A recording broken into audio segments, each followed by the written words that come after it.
7 സംസ്ഥാനങ്ങളിലെ 13 നിയമസഭാ മണ്ഡലങ്ങളിലേക്ക് ഉപതെരഞ്ഞെടുപ്പ് പുരോഗമിക്കുകയാണ്. ബംഗാൾ, ഹിമാചൽ, ഉത്തരാഖണ്ഡ്, തമിഴ്നാട്, പഞ്ചാബ്, മധ്യപ്രദേശ്, ബീഹാർ എന്നീ സംസ്ഥാനങ്ങളിലാണ് ഉപതെരഞ്ഞെടുപ്പ്.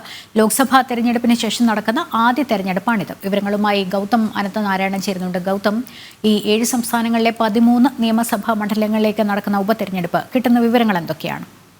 ലക്ഷ്മി, ലോക്സഭാ തെരഞ്ഞെടുപ്പിന് ശേഷം രാജ്യത്ത് നടക്കുന്ന ആദ്യത്തെ തെരഞ്ഞെടുപ്പാണിത്.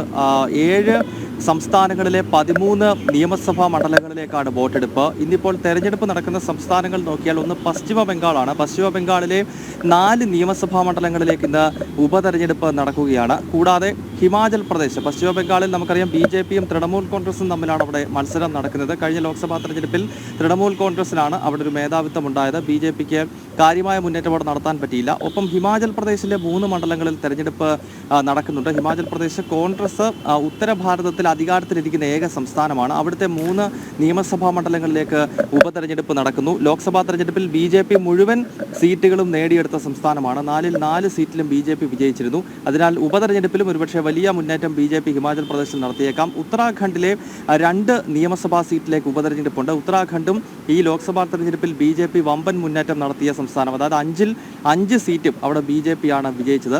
ബാക്കി ഉപതെരഞ്ഞെടുപ്പ് നടക്കുന്ന സംസ്ഥാനങ്ങളിൽ ഓരോ സീറ്റാണ്. അതായത് ബീഹാറിലെ 1 സീറ്റ്, തമിഴ്നാട്, പഞ്ചാബ്, അതോടൊപ്പം തന്നെ മധ്യപ്രദേശ് എന്നീ 4 സംസ്ഥാനങ്ങളിൽ ഓരോ മണ്ഡലങ്ങളിൽ തെരഞ്ഞെടുപ്പ് നടക്കുന്നു. മധ്യപ്രദേശ് BJP ക്ലീൻ സ്വീപ്പ് ചെയ്തൊരു സംസ്ഥാനമാണ്. 29-ൽ 29 സീറ്റും ലോക്സഭാ തെരഞ്ഞെടുപ്പിൽ വിജയിച്ചിരുന്നു. തമിഴ്നാട്ടിൽ കാര്യമായ മുന്നേറ്റം നടത്തിയില്ല. അവിടെ അക്കൗണ്ട് തുറക്കാൻ തന്നെ BJPക്ക് ആയില്ല. ഒപ്പം പഞ്ചാബ്, അതോടൊപ്പം തന്നെ ബീഹാർ, പഞ്ചാബിലും BJP കാര്യമായ മുന്നേറ്റം നടത്തിയിരുന്നില്ല. ഒപ്പം ബീഹാറിൽ മികച്ച മുന്നേറ്റം, 12 സീറ്റിൽ BJPയും 12 സഖ്യകക്ഷിയായ JDUവും വിജയിച്ചിരുന്നു. അങ്ങനെ ലോക്സഭാ തെരഞ്ഞെടുപ്പിന്റെ ഫലം വന്ന് 3ാം മോദി സർക്കാർ അധികാരത്തിലേറിയ ശേഷം രാജ്യത്ത് വീണ്ടും തെരഞ്ഞെടുപ്പ് നടക്കുകയാണ്. 7 സംസ്ഥാനങ്ങളിലെ 13 മണ്ഡലങ്ങളിൽ ഇന്നിപ്പോൾ വിധിയെഴുതുന്നു. ശരി, ഗൗതമാണ് വിവരങ്ങൾ നൽകിയത്.